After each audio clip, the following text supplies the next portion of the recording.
Dave here at the house, going to talk about snowboard pants now. Basically, snowboard pants kind of follow the same rules as the jackets themselves. First thing I'll talk about is going to be the insulation value. Now, especially for guys' pants, you're not going to see a huge range of insulation options like you would with the jacket. For instance, you're not going to see many down snowboard pants for the guys. Reason for this is your legs are your shock absorbers when you're riding. They're going to generate a lot of their own heat. They're in constant motion. They don't have as much surface area as the upper body, and they don't house the internal organs.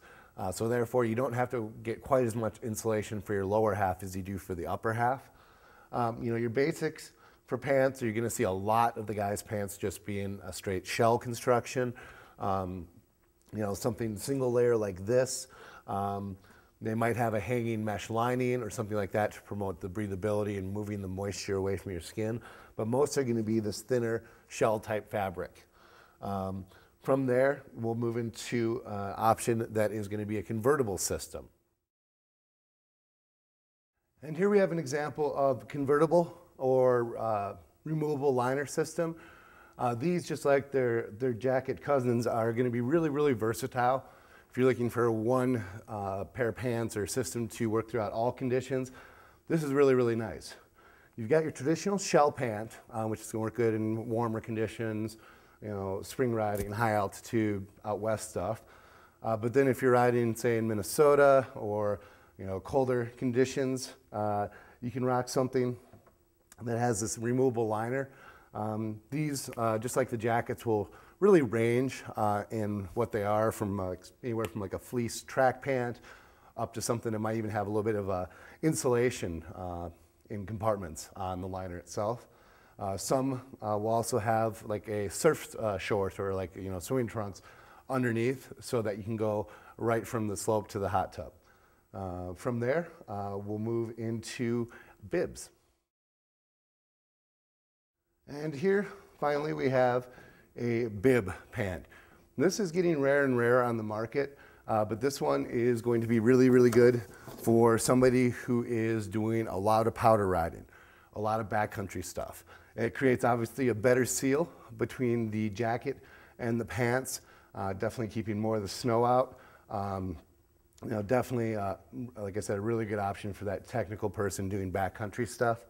A lot of these will have bibs that can be removed or zipped off. This one is a full-time model.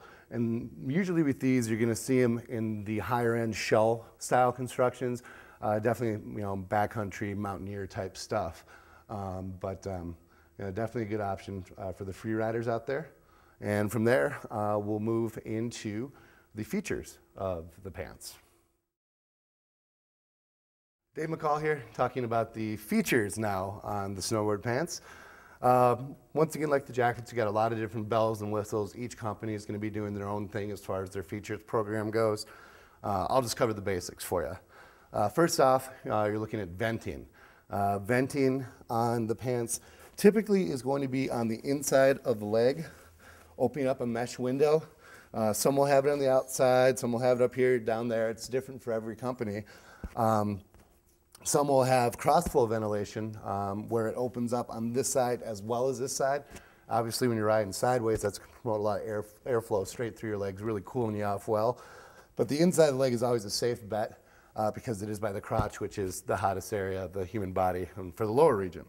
From there, move into your gaiter and your ghetto slit.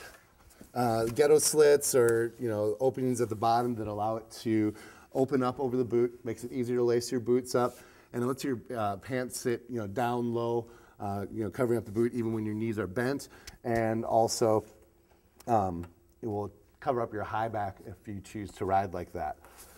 The gaiter is the piece of the pant that's going to seal up against the boot. It creates a nice waterproof seal with a rubber backing on the nylon here. Most of them will have some sort of lace hook to hook them into the boot, hold them down. This is really, really nice because as you sit down to chairlift, sit down to strap in, your pant leg is going to pull up, and you want to make sure that without having to check it every time, that it's creating that nice waterproof seal around the bottom.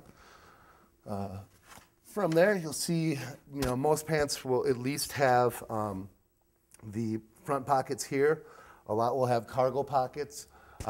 Usually these front pockets here will have like a fleece or some sort of hand warming lining to them. It's going to keep your hands warm when you're on the chairlift. In the back, once again, usually two rear pockets. You got to look for what kind of closure they are, if they're zipper or Velcro. If you're out riding a lot, you got your wallet in your back pocket, you probably want to look for something that's going to be a zippered one, just going to hold it in there more securely. Moving into the waistband, most will have belt loops on them to wear a belt when you're riding. And also, a lot of them will have either exterior or internal surf tab adjustments to take in the waist or let it out, since most of these are only made in small, medium, large, extra large. Other than that, mobility would be the final thing to discuss. A lot of times, whatever size you wear in your normal street clothes, for snowboarding, you might want to look at go one size up. It's going to allow you to layer more underneath, since you're not layering underneath your streetwear too often. Also, it's going to promote a greater range of mobility, and ultimately it's going to keep you drier because of the extra overlap that you have between the jacket and the pants, over the boot, over your mitten, whatnot. So consider moving one size up. Obviously for kids too, it's going to give you a lot more growth room within it too. But personal style, just like on the jackets, is really what's going to determine what you get. If you have any questions, you can always give me a call.